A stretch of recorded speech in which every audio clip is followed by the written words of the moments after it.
Intahengirakamaro TV.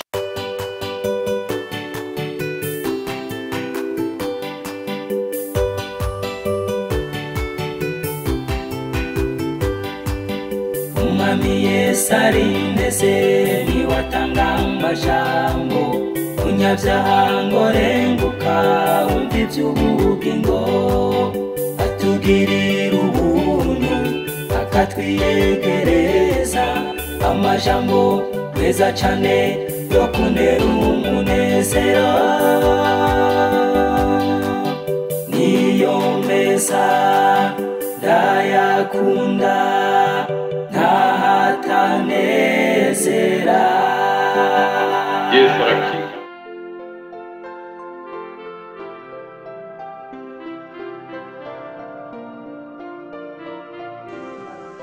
Intangamarara y'igitabo Ingenzi. Umuntu yazigembana umutwaro. Nariko ndagendagenda mu bugaragwa aribwo isi. Ngize mbona isenga ninjira muri ryo ndaryama. Maze sinziriye ndota inzozi. Mbona umugabo yambaye impuzu z'imishire ahagaze ateye ibitugu urugo rwiwe. Afise igitabo mu ntoke azigembana umutwaro wemereye mu mugongo. Zaburi igice ca 38 umurongo wa 4. Ndamwitegereje mbona bumbuye ico gitabo aragisoma. Akigisoma ararira ahinda agashitsi. Maze bitakimushobokeye kwiyumanganya araturika araboroga. Ati mbega ngirente. Byakoze intumwa igice ca 2 umurongo wa 37. Byakoze intumwa igice ca 17 umurongo wa 30. Igitabo c'Abaheburayo igice ca 2 kuva ku murongo wa 2 n'umurongo wa 3. Igice ca mbere. Mukristo ava mu gisagara c'Imahonero. Bikimeze bityo atahiwe amara umwanya yumanganije ko ashoboye kose kugira ngo umugore we n'abana ntibabone umubabaro afise. Ariko bimwankira ko ahora kuko uwo mubabaro wagenda wiyongeranya. Niko kuruha akawasirurira ati yewe mugore wanje namwe ibibondo byanje ndiko ndavuna n'umutwaro unyikiza. Kandi nawe ari inkuru y'imvaho yuko igisagara cacu kizoyigizwa n'umuriro uvuye mu ijuru. Muri iryo yigira riteye ubwoba tuzopfa rubitwe namwe. Uretse ubuhungiro ntarabona bwoboneka tukabuhungiramwo tugakira. Bene wa wumvise ivyo baratangara cane. Ariko ntibatangajwe nuko bemeye ko babwiye ivy'ukuri, ariko nuko bibwiye ko yafashwe n'indwara y'ibisazi. Nuko ko bwari hafi kwira baca umuryamika vuba bibwira ko kumbure niyaramuka asinziriye vyo mu ruhura. Ariko mu ijoro ya kimwe no ku murango mu gishiro cyo gusinzira akesha ijoro arira asuhuza umutima. Bukeye bamubaza uko ameze arabishura ati kandushije hahandi kubabara. Maze yongera kuvugana nabo ariko ko batangura kwikomantaza imitima. Kandi biyumvira yuko bokirisha indwara yo kumutonganya no kumukankamira. Hamwe baramutwenga, ahandi bakamutonganya, ahandi bakamuzinukwa gose. Ijo catumye atangura kuja mu nzu yiwe akigunga ku buriri akabasengera bafitiye akagongwe kandi aganyishwa n'umubabaro wiwe.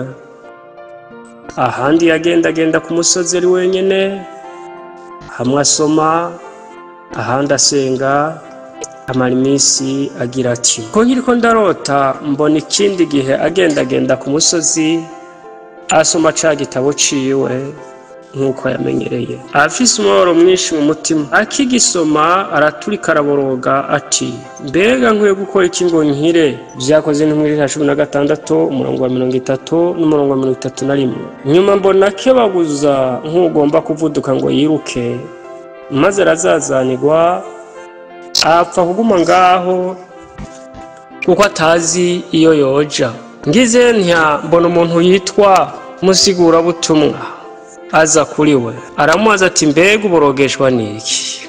Aramwishyura ati kimborogesha nuko mbonye muri iki gitabo yuko nciriwe ku iteka ryo gupfa, kandi hanyuma nkambikiwe kuzoja mu rukinja.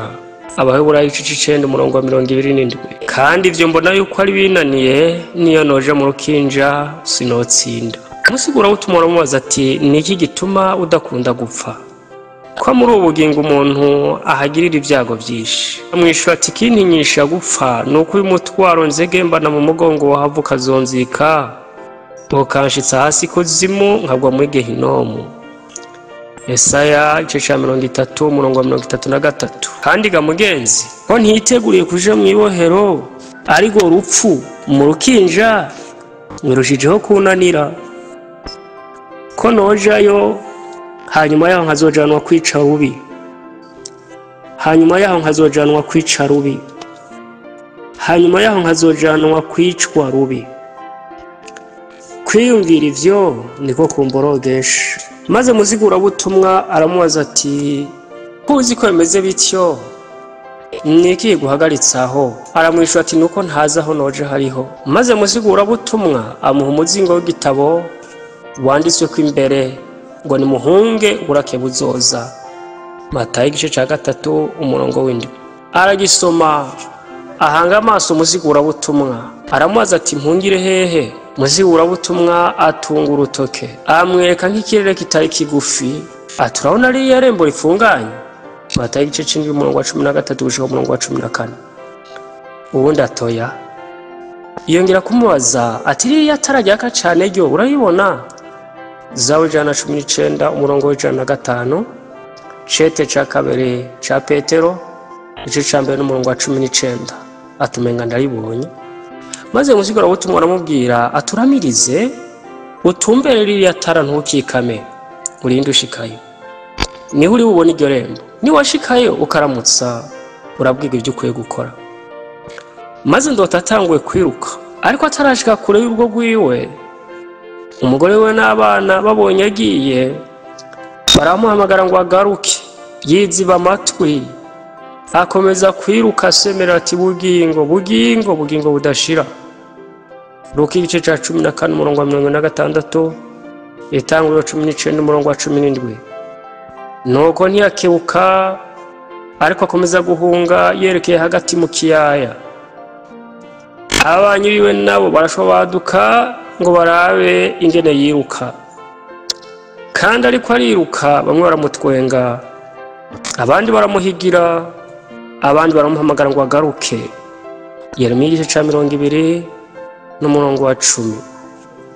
Aba banyu ba mukristo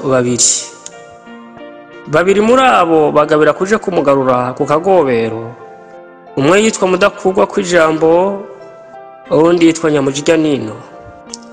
Ico gihe yaramaze kubasiga ikirere, ariko ko bamaramaza kumukurikira baca baravundera, hashize akanya baramushikira.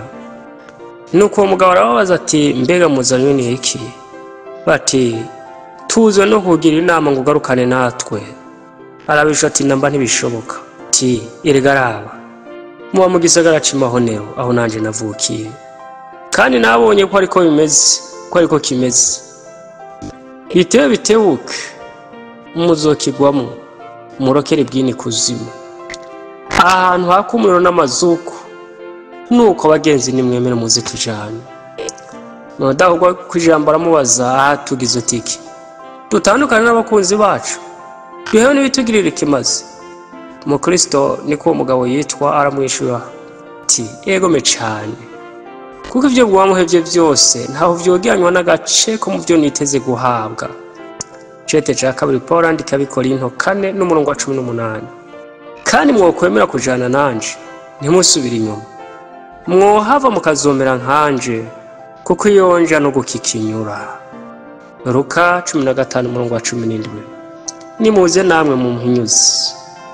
Mudakugwa kw'ijambo aramubaza ati none ivyo urondera nibiki bitumye hewe ibyo mwisi byose? Mukristo ati ndondera umwanda utazobura utandi udakabirana. Cete ca mbere ca Petero 1:4. Abaheburayo igice ca 11 n'umurongo wa 16. Kandi uwo mwandu ubitswe mu ijuru ahatagira inkomanzi, kugira ngo igihe kigeze abawitwararika baze bawuhabwe. Enda nuvyisomera mu gitabo canje. Mudakugwa kw'ijambo atashwida uranga ico gitabo cawe, none uremeye kugarukana natwe cyangwa ngo gukomeza inzira. Ubundi nawe ati namba singaruka kuko mfashe yasuka. Luka 9:32. Mudakugwa kw'ijambo abanyamujya nino ati ngo tugende tumuhebe dutahe. Harabibone benshi b'abasazi bameze nk'uyu, kandi umuntu ameze nk'uyu iyo yibwiye ibitari byo agira ngo arushe ubwenge abantu ndi bose bashobora kwerekana inyanduruko zo kubihakana.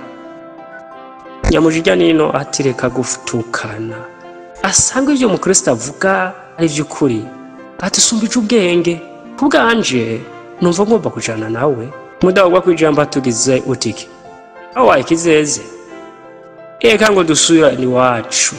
Umuntu umusazi nk'uyu aho womenya hatujana hakujana, garuka n'ugaruke ntuzobugize ubwenge. Umukristo abanyamujya nino ati ngo tujane mugenzi. Ega ivyo vyiza navuze biriho, hariho n'ibindi vyinshi narinze kudonda, kandi nambu igikekeranya soma ngaha muri iki gitabo.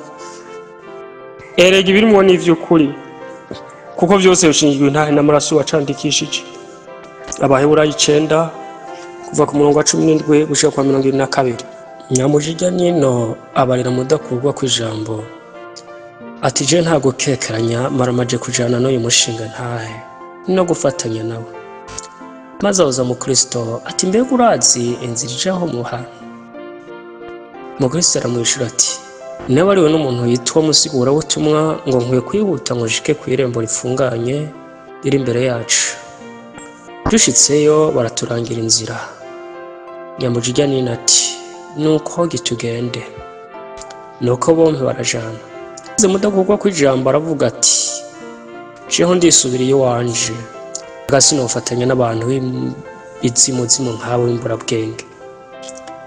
Maze ndota mbona mudakugwa kw'ijambo asubiye inyuma.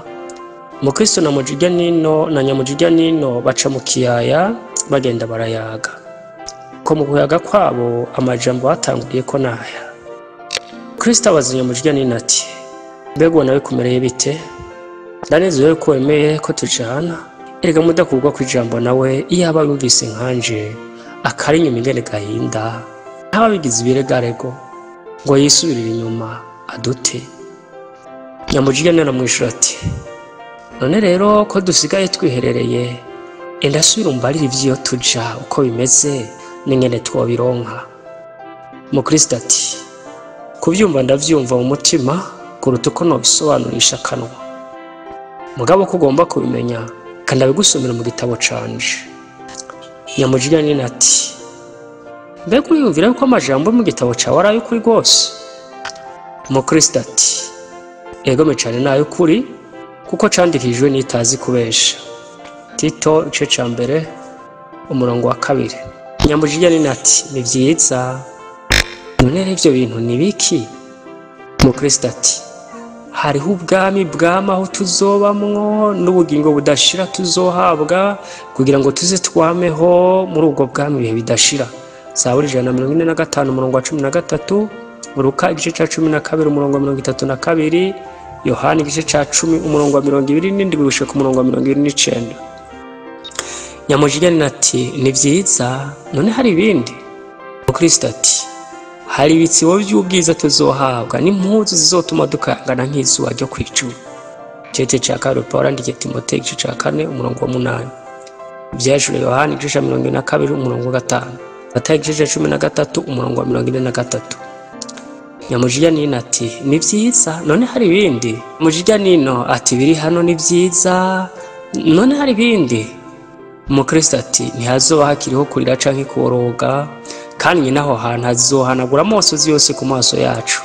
Yesaya igice ca 55 umurongo wa 8. Ivyahishuriwe Yohana igice ca 1 umurongo wa 16 umurongo wa 17. Ivyahishuriwe Yohana igice ca 21 n'umurongo wa 4. Nyamujya nino ati none tuzobanayo nabande? Mukristo ati tuzobaneho n'abaserafi n'abakerubi, kandi abo kubihweza bituma amaso ananirwa kubaraba kuko baca ibibatsi. Kandi tuzobonayo n'abantu ibihumbi n'ibihumbi batwitangiye imbere, muri bo nta n'umwe agirira n'abundi, ariko bose barakundana kandi n'abera. Bose bagendera mu nyunga z'Imana, bahagarara imbere yayo bayihimbaye ibihe byose. Nuko nciye muri make, tuzobonayo abakuru bambaye ibiso by'izahabu n'abacuraranzi bacuranga inanga zabo.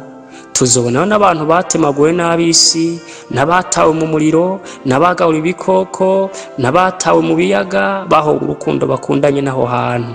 Bose tuzosanga ari bazima, bambaye kudapfa nk'impuzu. Yesaya 6:2, cete ca mbere Bitesalonika 4:16 kuja ku murongo wa 17, ivyashuwe Yohana ca 5:11, vyashuwe Yohana ca 4:4, ego hamwe n'umurongo wa 10, ivyashuwe Yohana 14 kuva ku murongo wa 1 kuja ku murongo wa 5, Abaheburayo ca 11 umurongo wa 33 kuja ku 37, Yohana 12 umurongo wa 25, cete ca kabiri c'Abikorinto ca 5 umurongo wa 2 wa 3 gushika no ku wa 5. Nyamujiya nino ati gose kuvyumva gutumye nicwa na munezero, ariko mbega ivyo tuzobishikira dute? Twokora iki kugira ngo tubironke? Umukristo ati uburyo bwo kubishikira umwami nyene ico gihugu yabwandikishije muri iki gitabo. Nciye muri make uburyo n'ubu, namba tubirondera n'umutima ukunze azobiduha ku buntu.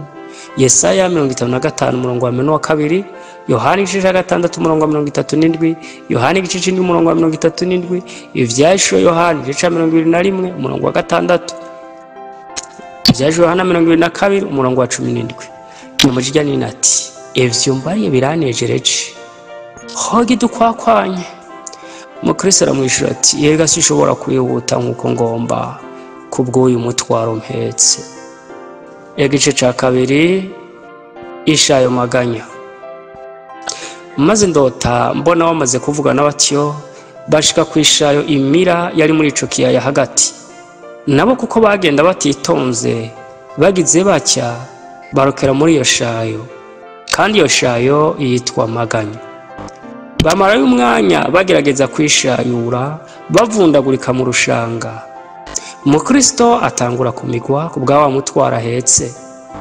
Maze Nyamujiya nini abaza Mukristo ati none ga bibaye bite? Umukristo aramwishura ati eka gose sindabizi. Nyamujiya nini avyumvise atangura kugira umwikomo abaza mugenzi we aratse ati mbegwe ni wa munezero wahoze umbarira ko ubonye ivyago nk'ibi tugitangura urugendo urusiga bizocuha iki? None mvuye hano nkiri muzima no guhebera ico gihugu cawe ciza ukaciharitse. Maze arakovya cane yishayurira ku ruhande ruheri wabo, nuko aritahira. Umukristo ntiyasubira kumubona. Nuko Mukristo sigaye wenyene ashagurika muri iyo shayo maganya, ariko akomeza kugerageza gukovya ngo ashike ku ruhande rwo hakurya ahatumberanye na rya rembo repfunganye. Araruhashika kuri uwo ruhande, ariko ntiyashobora kwishingura ngo ave muri iyo shayo kubwo mutwaro yarahetse. Maze ndota mbona umugabo yitwa Mutabaza azahari, amubaza icamuteye gushaya. Mukristo aramwishura ati umuntu yitwa Muzigura butumwa niwe yandangiye inzira, anyereka ngo ririya rembo kugira ngo nkire uburake bugira butere. Nuko rero nkiri mu nzira njayo ndokera muri ishayo. Mutabaza aramubaza ati niki catumye utitegereza ko hoba amabuye yo gutarukirako? Mukristo ati nuko nibuka afise ubwoba bwishi mfaho nciye ca ndashaye. Mutabaza ati mu kuboko kwawe. Amuha ukuboko aramukwega, amukurayo amushikana imusozi, amuwari gukomeza inzira. Zaburi igice ca 40 umurongo wa 2. Maze ndota mbona negera uyamukuyeyo, ndamubaza nti mbega mutungwa kwinzira iva mu gisagara c'imahonero ikaja kuri irya rembo icaha hantu, niki catumye bataca igitarugwa kugira ngo bajayo bace neza? Aranyishura ati iyi shayo ntishoboka gucibwa mu gitarugwa. Igitumi idacibwa mu gitarugwa nuko imyanda n'ivyondo vyiburukishwa nuko umuntu atsinzwe ko ari umunyavyaha vyama birinda igitabiza ahantu. Nico gituma hitwa ishayo maganya. Umunyavyaha yakangutse akamenya ko ari uwo kuranduka, mu mutima wiwe hiburuka ubwoba bwinshi no gukekeranya n'ubwihebure bigakoranira hamwe bikarinda igitira aha hantu. Nico gituma ari habi hacya. Ariko umwami si uko ashima uko hameze. Abakapitali bamaze imyaka irenga 1600 bakoresha abakozi biwe muri ishayo bagerageza kwaca igitarugwa. Ati mbere nanje ubwanje nzi yuko ahantu hamize ivyigishwa vyinshi vy'isinzi vyuzuye inkorofani zirenga 200,000 vyagenda bikorwa impande zose mu bihugu by'umwami bihe vyose. Kandi ababizi bavuga yuko ivyo ari byo vyari kurusha ibindi byose kwaca igitarugwa iyo bishoboka. Ariko haracari ishayo maganya, kandi niko hazohora naho bagerageza bate. Ariko umwami yageze ko bahashira amabuye yo gutarukirako, kandi koko amabuye ari hakomeye meza adombagijwe hagati muri ishayo. Ariko ijuru ifuranganye ishayo irushiza kudengera imyanda, bigatuma ayo mabuye agora kuboneka. Kandi niyabonetse impungenge zituma abantu bayahusha, naho nyene bakadobera naho amabuye yo gutarukirako yariho. Ariko iyo bamaze kurengana ririya rembo basigara bagenda heza. Maze niko ndarota mbona Nyamujija n'inashitsi we, ababanyi be baza kumuraba, bamwe muri bo bamushima ko yagize ubwenga akagaruka, abandi bamwita igipfu ko yemeye kwishinga mu Kristo ngo apfane nawe, abandi baramutwenga ngo yabaye ikijora, bati ko arutanga urugendo.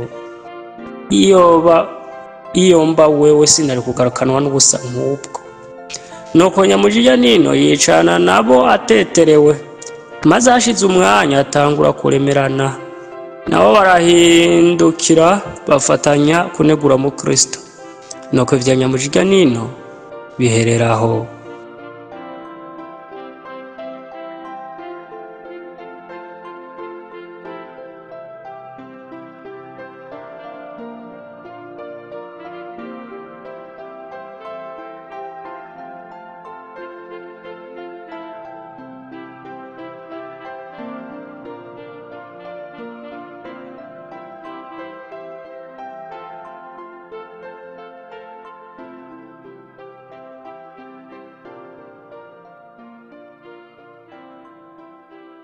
Ukaba nawe ufise intaye bifuza gutanga cyangwa izindi nyigisho cyangwa ugomba kuduhuza n'ubifise, twandikire kuri ino nimero ya WhatsApp 68 884 981 68 804 canke 68 42 14 47 68 42 14 47. Kaze twiteze intaye zivuye muri mwebwe kugira natwe tuzisangiza abandi.